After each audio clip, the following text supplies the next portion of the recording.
Hello, let me introduce myself. I'm Ines Pousadela, Senior Research Specialist with the CIVICUS, World Alliance for Citizen Participation.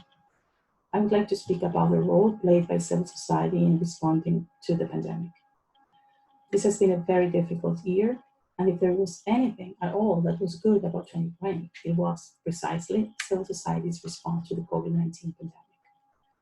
We are a global civil society alliance with members and partners in almost every country around the world. So we've been in a privileged position to document the work of civil society in response to the crisis. Our new report, Solidarity in the Time of COVID-19, sets out how civil society helped people most in need, filled the gaps left by both the state and the market, defended rights, and held governments accountable. Civil society organizations gave early warning regarding the ways in which this multidimensional crisis would impact on those already most excluded, and then scrambled to provide food, medical and sanitary supplies, and essential health services. They countered disinformation and provided life-saving information in a variety of formats and languages that people trust and understand. And they provided a lifeline for people not reached by state support schemes and excluded from access to healthcare. All over the world, civil society activists and organizations looked for creative, innovative, and compelling ways to disseminate evidence-based health guidelines to reduce infection risk. As the pandemic took over, organizations that used to work on completely different issues quickly shifted their thematic focus to respond to rising and unmet needs for personal protective equipment, alcohol, water, whatever needed to be done. In Brazil's Amazon region, for example, an organization called Health Expeditionaries set up temporary hospitals so that indigenous people could receive treatment close to home. And in the country's slums, community leaders hired their own ambulances, set up unemployment funds, and built databases to track COVID-19 cases that would otherwise go unaccounted.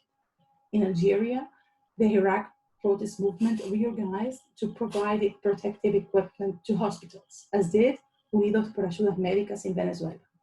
In Yemen, the Food for Humanity Foundation, a women-led organization, channeled funding from the Yemeni diaspora to train around 200 young medical workers. These are just a few of the many examples of how in country after country, civil society worked to address the problems caused by inadequate healthcare coverage. It is important to note that this was not at all about patching holes. While providing essential services and scrambling to respond to the immediate emergency, civil society never lost sight of the underlying social fractures that made the impact of the COVID-19 crisis and the emergency measures so much worse on already marginalized populations. And it continued to advocate for long-term structural change.